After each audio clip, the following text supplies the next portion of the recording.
It's Wednesday. Positively Powerful is back on live Facebook and LinkedIn. Smash that button. Stacy Steinmiller here with me today. Hi.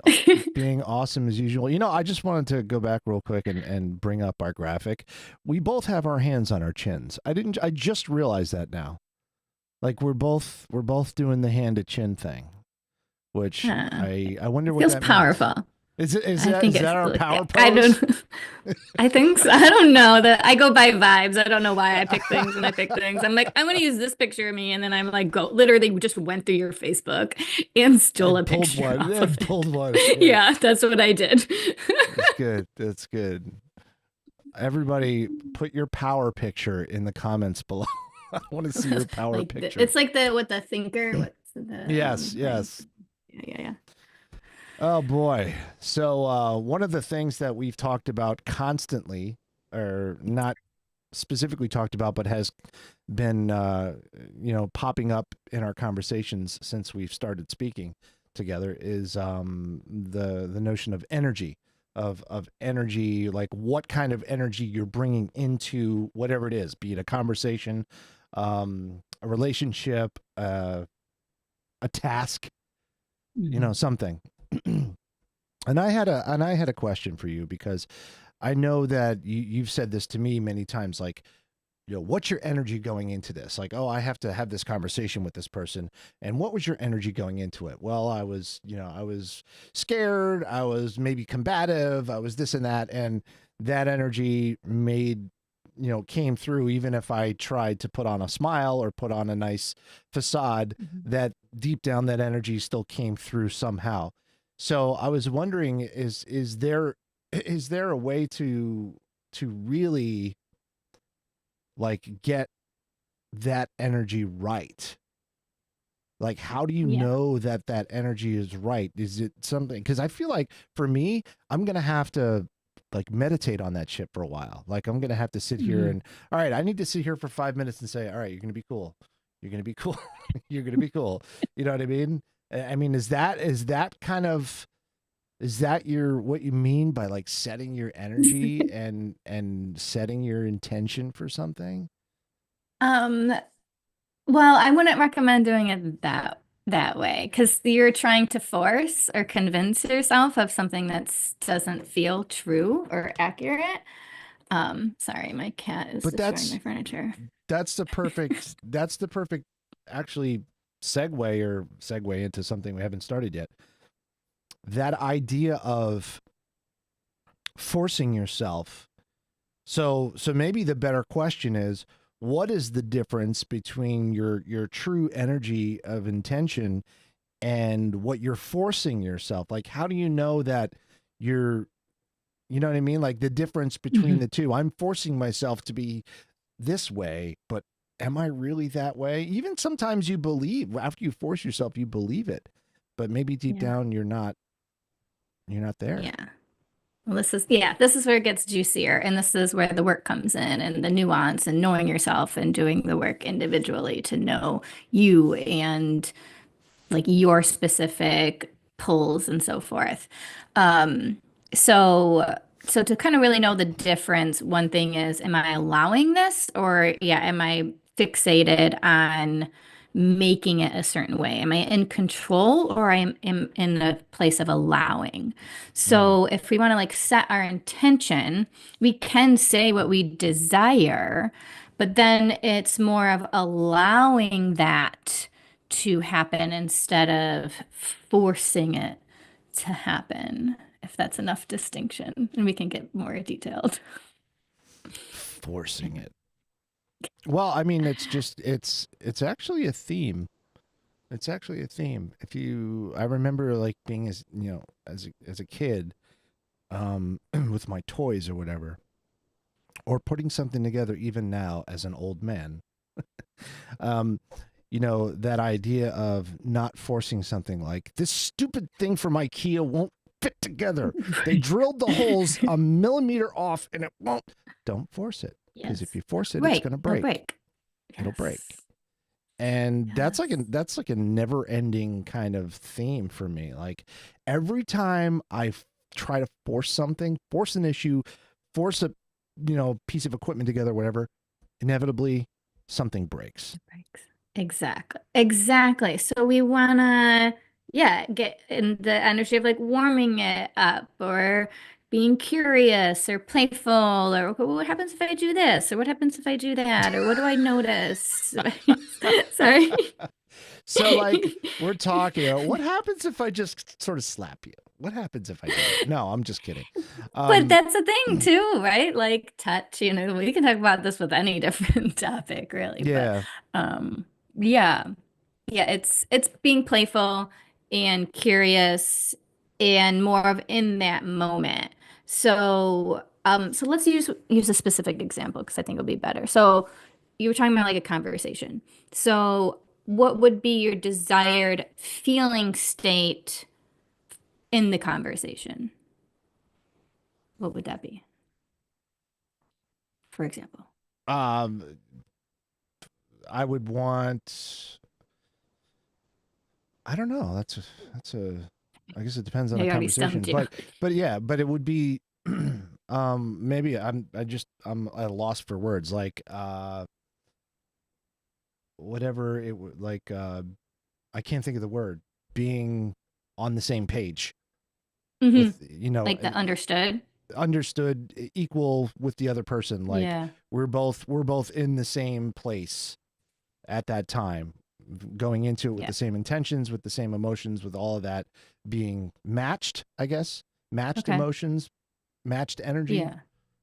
Yeah. The word that came to me was balanced when I was listening to you. balanced. Yeah, that Okay. that that makes more So sense.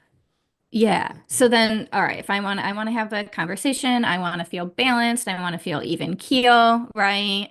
Yeah. So it's getting in that energy of you feeling balanced and even keel before the conversation. And so therefore you're not thinking about this is what I'm going to say. And then what if they say this? Then I'm going to say that. And then this and that. And that's how most people enter conversation, Right. which if you do it that way, you're not actually present. You're just trying to run off a script that you made. So you're trying to control the conversation. You're not actually in the conversation. That's interesting. That's really interesting. Because that's how I would approach it. As I would go, you kind of work out the scenarios in your head and you try to figure out like, all right, if I say this, then what their response could be this or it could be that, and then if that happens, I say this. So it's something entirely different than preparing for the Yes. words. Yes. Yes. Yeah. Yeah. So I work very different, and that's where my work is so different from a lot of other work that exists and that's out there. I don't do any of that, and I actually discourage that. And instead, I would help someone get into that feeling of ease, balance, even keelness. What visions come up when you think of that? Can you bring up the body sensations of that? The words, where do you feel that in your body? Like getting you to actually feel that way. And that's how you set that energy. And then now you bring that balanced energy into the conversation. And then that's what the other person feels. So it's not a matter of feeling trying to trying to like create this image of balance as it relates to that conversation. It could be anything that Yep. you have to think like, I feel balanced when I think of being out on the ocean, like, which is Yes. odd because you're rocking, but you know what I mean, you know, Yep. or the beach or around water. Like if I think about being around water, a calm, beach setting, that makes me feel balanced. So just bringing myself into that energy, like, all right, Mhm. I'm at the beach. Mhm. The seagulls are squawking and you can hear the waves and there's a light breeze and, that kind of thing. And then you're like, all right, now I've got that balanced feeling. And then you go into the conversation as opposed to what I always thought it was, which was like playing out the conversation or preparing in my head specifically about the conversation and saying, all right, this is like the balance of how loud I am or how forceful I am in my conversation, or if I'm smiling, or if I'm feel down, or you know what I mean, like that whole outward appearance of my attitude. It has nothing to do with any of that. It's your Mhm. internal Mhm. it's your internal understanding of your own emotions, and Yes. you actually have to focus on something that you know from the past gives you that same energy. Focus Mhm. on that, which will then bring that energy to you. Is that basically what you're kind of saying? In essence, like a meditation of some sort, but Yeah. without going full bore in, sitting there for 20 minutes kind of thing. Right, yeah, and it can be simple and it can be fast. It doesn't need to be a big elaborate thing. And obviously, the more matter that you have around the situation, the harder it is going to be in a place of easefulness. So then it's kind of working on that. And the amount of matter in a situation is stemming from your fear. So then you got to work through all that What do bullshit you mean as well. when you're talking about matter? What do you mean by matter? Attachment to the outcomes. So, Attachment to the outcomes. yeah. Okay. Yeah. So if you're worried too much about what someone's going to say, or how the conversation's going to go, or anything, what their opinion's going to be about your pants. I don't know. I'm just thinking Right. out loud. Yeah. You know, that Yep. that is what you're calling, what'd you say it was again? Matter, attachment to the Matter. outcomes. Okay. Yeah. Yeah. Yeah. That there's like a heaviness about it, right? Like if I want Scott to respond a certain way, I'm going to be really anxious and have a lot of pressure and have a lot of heaviness on every word I say because I'm so afraid and trying to control something that I can't control. I can't control what Scott is about to say, right? You know? That's true. Yeah. So You it's never know what kind of weird crap I'm going to come out with. it's- exactly. Exactly. I don't know. So it's better for me to just show up how I want to show up, right? And then it's like a dance, you know? Like yes, you need to learn the steps and the music and this and that, but really to dance well, these are all like it's like this like an improv. You know, life is like improv, and you need to just be in the dance. And so, yeah, so it's not being like, okay, I need to be quiet in this conversation. Well, sometimes the conversation might call for you to be more animated and this and that, right? And so if you try and plan that out on advanced, you'll miss the actual cues of what's really going on in the moment, and then they will feel misunderstood because you're trying to go through the script instead of actually being in this dance together. As a life coach, do you find yourself showing up forgetting how to dance? Or at least Of not really down with the moves for that day? Yeah, of course. It's something this stuff is what I'm constantly working on. Um, I think at this point, it's usually catching for me the matter, like where I'm attached to the outcomes and trying to catch that as soon as possible so that I can work on releasing that fear so that I can show up to the dance. And that's what I tend to focus on for myself. So have you watched the show White Lotus, The White Lotus? I have not. It's on Max, I do have HBO. Max. They're in season 3, and they're in Thailand, and one of the characters is a young girl whose ambition is to go live with these monks in Thailand, and so the parents make them all go to talk to these monks. And the dad's got his own things going on, and he goes and sits down with the monk, and and I was thinking about this kind of stuff because I was thinking about from a father's point of view. Like, imagine my kid wants to travel to Thailand and live with these monks for a year. And I don't, Mhm. and they're like, what if it's a cult and stuff like that? And, Buddhism obviously is not a cult, but, he starts talking about death and what happens when you die. And the monk starts saying, well, imagine your life is like a splash of water. It comes up from the main body of water as a droplet, and then that's your life. And then when you die, it goes back down and ends up back into where the puddle, the water where it came from. And that whole idea of separating yourself from the matter, from all the outcomes, from everything that's happening, and just thinking of yourself as that one, like coming from geez, I'm having trouble today. Okay. That what's the word I'm looking for? That consciousness, that all that consciousness, that the whole thing, everything, you come out, you're your own self, and then you go back, you return to that same consciousness. Yes.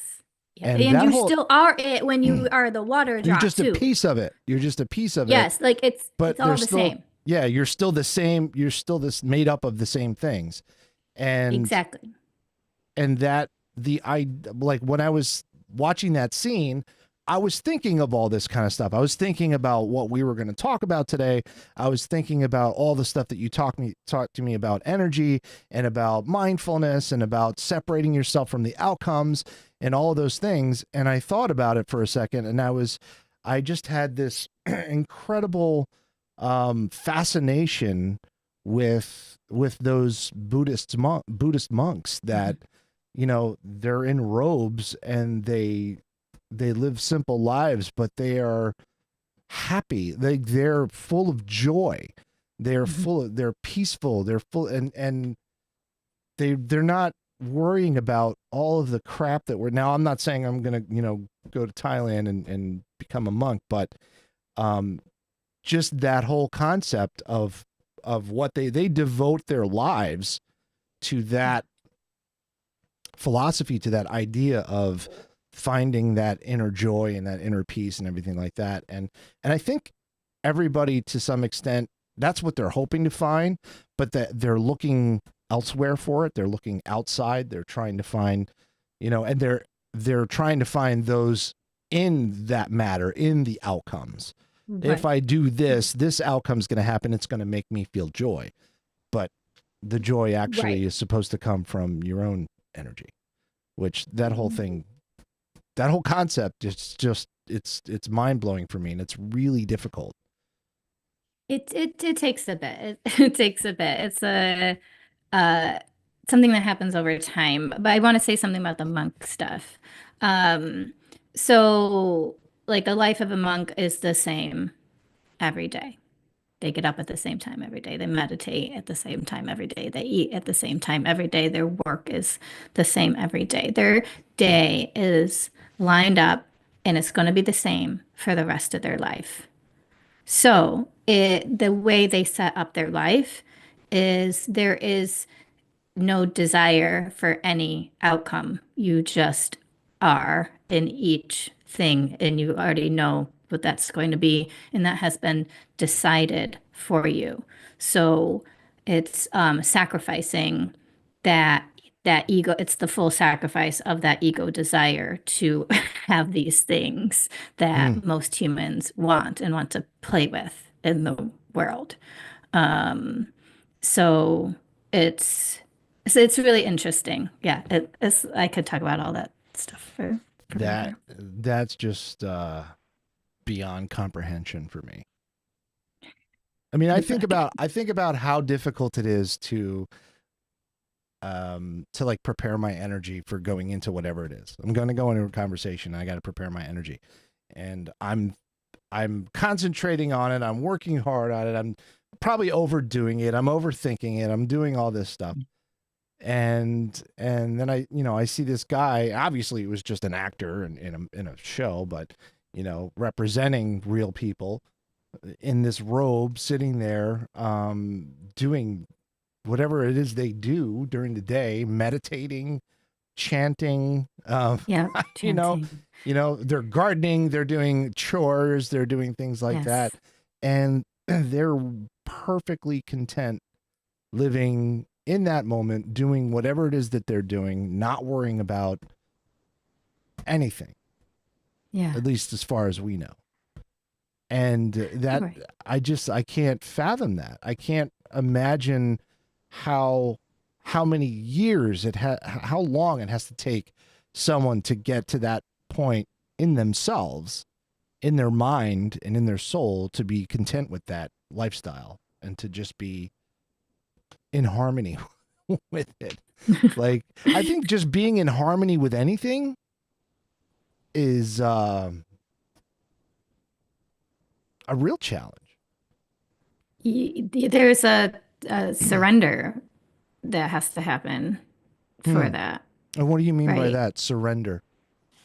Um, and I mean, the wording can be different for different people and how they look at things, but it's allow. It's not, the ego is not in the way, right? So to be in the moment, you have to allow. You have to just be, and you can't be in control. So you have to. So people will use that word surrender, where you're giving up that control. Is usually when I use the word surrender. You're Yeah. giving up your desire for control around the situation. Right. And that's kind of like the same with sort of like, one of the first steps in a 12-step program is that you're giving up, that you're accepting the fact that you have no control. You're giving that up. There's no control for Yeah. you. Yeah. Yeah. Yeah. So then when you get to then you get to more of a deeper place of, so that's like the ego trying to have control. So then when you're not operating from that, now, okay, so now where am I operating from? And then that's where we can talk about that water and that pool of consciousness, right? That it's all operating from, yeah, and it's all the same. We're all the same. They're just like the drops, and they're just expressing itself. It's a dance, it's this, that, but it's all the same stuff, just dancing around. And it does, and so none of it matters. So then we go from like everything matters and this drop and this is this and it has to be this certain way, to it doesn't matter. It doesn't matter. And so it's getting to that simplification process and Hmm. things not mattering, and they're literally just being. It's kind of like just that when people say in the grand scheme of things, when you take a step out and you look, Yes, take a zoom step out. back and you look at it and you're like, is what happens if this doesn't, like, I screwed this up, and someone's like, hey, you screwed this up, you got to fix it. Okay, fix it. Yeah. There's still a war going on the other side of the world. There's still a person down the street who's struggling to find a meal. There's still, it's all these things are happening regardless of my little screwed up Mhm. edit or whatever. And I remember when I first got into radio in Rochester, wonderful guy named Pat Rivers. He does middays on Warm 101.3. Mm. Check out Pat Rivers in the Lunchtime Request Cafe. He said he was training me, and I was like, I think there was some dead air or something, it was like the song ended and then 2 seconds of dead air, and then I put on the mic and I'm like, Warm 101.3, and then after that I was like, oh my god, I was like, he's like, no one died, no one's You're gonna right. die, Yeah. so it's like, I think just as human beings we often build up the situation way Mhm. bigger than it really actually is at the moment. Like, Yeah. if I don't do this right now, yeah, okay, so this is what I'm supposed to do, but if I don't do this, nobody's gonna die. Nobody's gonna go. I mean, obviously, you can't say that if you're a heart surgeon or if you're an airline pilot. Well, if I don't put the landing gear down, nobody's gonna die. I'm just talking about in the humdrum, everyday, everyday things. And Right. sometimes that kind of thought can give you that balance that we're seeking Right. for, that energy, that if you can say, all right, drop that matter, drop those outcomes, and just say, okay. And sometimes when I think about that, I actually feel my shoulders relax a little bit, and I actually feel like, oh, Exactly. that backpack that Exactly. I had just fell off for a second, and it feels good. It's just a matter of keeping it, a matter of Off. maintaining that, because Yeah. 5 minutes later something happens, and I'm like, "Arr!" Yeah, so it's a constant shedding. You're constantly taking the backpack off.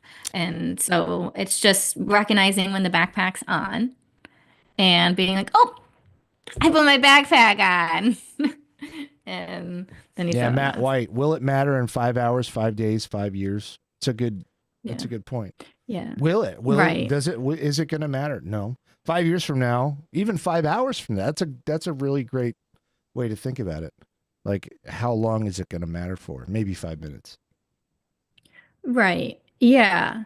And and it can be kind of scary with relationships, right? Because there is often that longer time frame, right? Like if if I show up to this talk with Scott and it's terrible, that I could have this fear that says he's not going to ever want to do this again, or he might not like me and he'll never talk to me again, right? We get into those things. And then that's this fear that we put into things that don't need to be there. And then if I show up in all this fear that if I don't do this right, Scott's never going to talk to me again. Um, yeah, that's a really heavy backpack to be carrying around.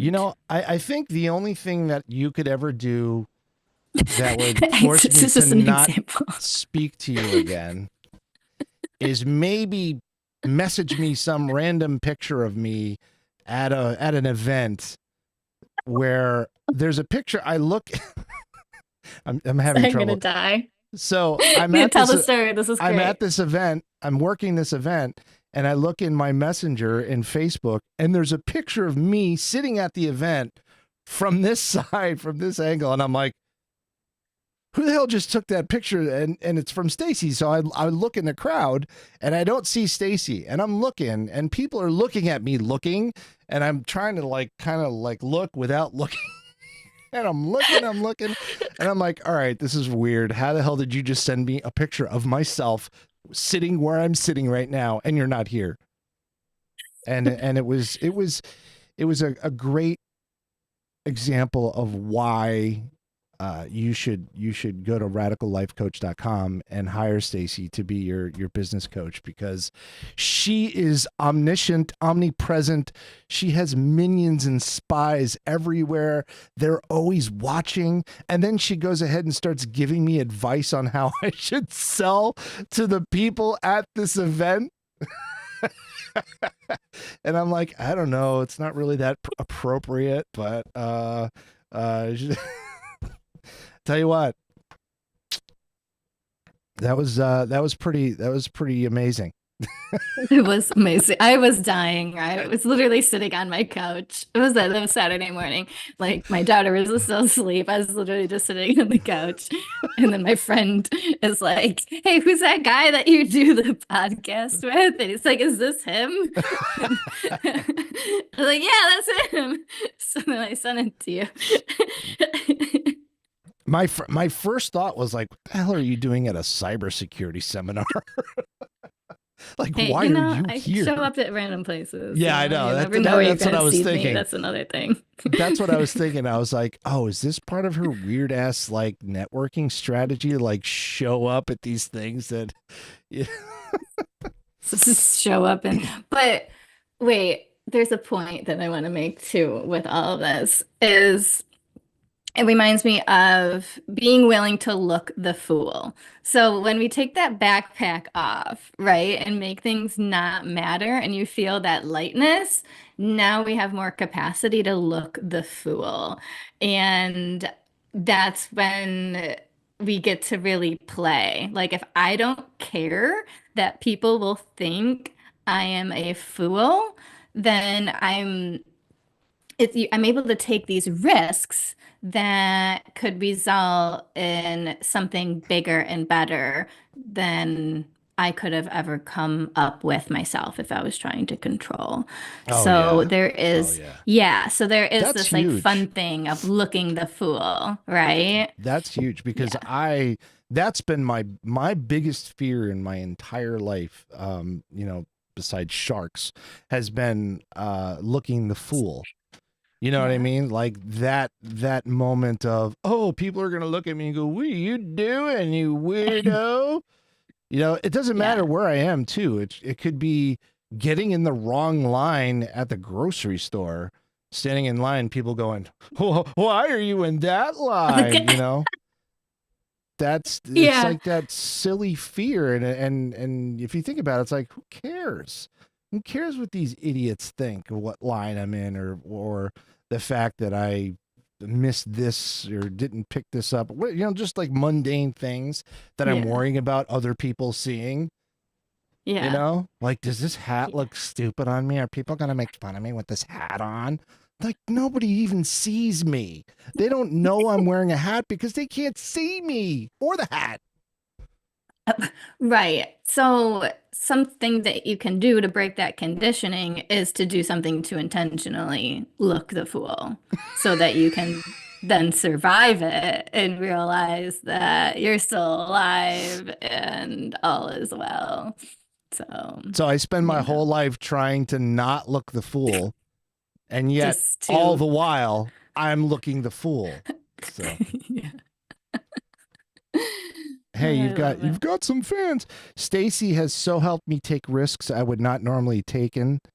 I had a huge, what does that say? I had a Older. huge boulder which had been crumbled to a large stone and still have work to do, but I know it will get done. Whoops, and went away. With Stacy in my corner. That's true. Stacy's you're like an amazing person to have in someone's corner. Like, I think one of my best experiences with you as my coach and with our group is the fact that I have a safe space to talk about my wins, to share my wins. And wins for everybody could be, there's just it's a spectrum, right? Something Mhm. that's a huge win for me might like be laughable to somebody else, but in that group it's not laughable. It's like, that's Yes. fantastic. You got up and put your shoes on today. Bravo. Good job. And there are times where I tell you, there have been times in the past where getting up and putting my shoes on would have been a huge Yeah. accomplishment, Yeah. you know? Exactly. Yeah. Yeah. Oh, Chris. Think people are attracted to people, quote, acting the fool, like, look how confident they are or doing something the Oh, other right. person would never know. Yep. Right. They're like, look, they don't care. They ain't got a care in the world. They're just whoop, whoop, whoop, whoop. Yeah. And that's true. I have seen those people that I'm like, wow, I would love to be as free as that, to walk around and just be like, who cares? I don't care. And you I'm can. wearing a flower on my head and I'm loving life. Um, Yep. Yeah. well, That's a decision we make, right? So we have to make that decision. And that's what I'm saying, to literally intentionally, like, go out and wear something that you think is silly so that you get that attention and decide, I am doing this. Like, go do it to break that conditioning. And, it's like the only way out is through, sort of thing. But there you go. See, you do silly things. I But you have to actually, do what you I actually actually care about. used You don't this. care about that. You I don't care used, about that. So that's, oh, wait. So, wait, sorry, I get so excited. Because, wait, no, that's another block that people are like, because I did this too. Well, I do silly things. Like, I look a fool. And it's like, yeah, I look a fool in the ways I'm comfortable looking a right, fool. right, What right, about the ways that I'm uncomfortable? So, right. so caveat is you need to go look a fool in the ways that you are actually afraid, right? What a fool, Krista. Thank you. That was hilarious. Well, that's We're all a, gonna that's make fun a, of Scott. We'll all point and laugh at him. I'll just turn this thing off right now. We'll go home. Um, all right. Well, that's a heck of a. I like the energy that we're leaving on. We're leaving on like kind of a fun energy, and it's It's about transforming yourself and not taking yourself too seriously and stuff like that, which is exactly where I want to end things on always, instead of being all serious. But today was important for me because I'm trying to get a better handle on the idea of approaching things, manipulating my own energy to approach things, or not, maybe not manipulating, but controlling, I guess is a better word. You know, right? Well, let's pick up on this next week. Yeah. Well, there's always a next week, because I start talking and then Stacy's like, dude, you're talking about two different things, but you're claiming they're the same. All right. I get it. Yeah, that's why she's the life coach and I'm just the dude that pushes buttons and sets up cameras. By the way, radicallifecoach.com, hook up with Stacy. She'll get you, like, you know, working at a new level, a different level, a higher level, right? A next level. Yeah. Oh and yeah, and then come to Rockvox and we'll get you a podcast and whatnot. How's that? Yeah, to spread your message, to live your dream, to create your passion. I'll turn the wall off behind me. Whoop! Oh, there's a green screen. Oh God. Anyway, it's fancy control all your fancy equipment you've got. We'll so green screen and you put whatever the fuck that background is. Oh, you know what this is? So let me take the blur out. This is actually the wall. I took a picture of the wall in the other studio, but I mean, if we wanted to, I can be in front of a colorful shelf, or I could be at the beach. Well, there's your beach vibes. There's a brick wall behind me for some reason. I don't know why there'd be a brick wall in my office, or I'm in a tunnel. I don't know what's going on here. You're like in a music video from the 90s. Or it's just, I don't know. I'm in a void. Well, I have confetti today. Yeah, no. Well, your backgrounds are always nice and fun. Mine are, you know. I get them from Canva. There you Canva is my background. She knows where to get all the cool things. All right. Yeah, so, the answer will always be Canva. The answer will always be Canva. Well, see you next time on this show, Positively Powerful. Hey. There we go. Yeah, they're gonna mess with you, baby. You're a star. Stepping in the spotlight, you know that it feels like time to put up a fight, hun.